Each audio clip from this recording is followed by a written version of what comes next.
Avaluin Avaroquie Niswa nung kaklo minsan damsi Zayin nifakang kanal patu Mangay banin cross at walin at hin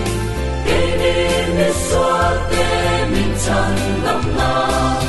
Tinanein at hawan mereka Tatuan unat sukan lau neta Mangay avanga at warnat su Kantan malsom na alaw nisi Kansuan at tele at natetsu Yalpan asyeren todon sino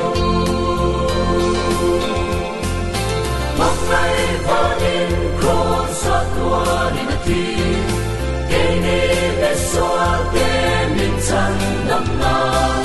Tinanein at hawang leka Tatuan unat sukan lau neta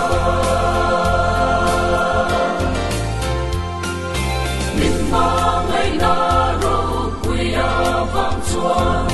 Alpha kan lau ni leta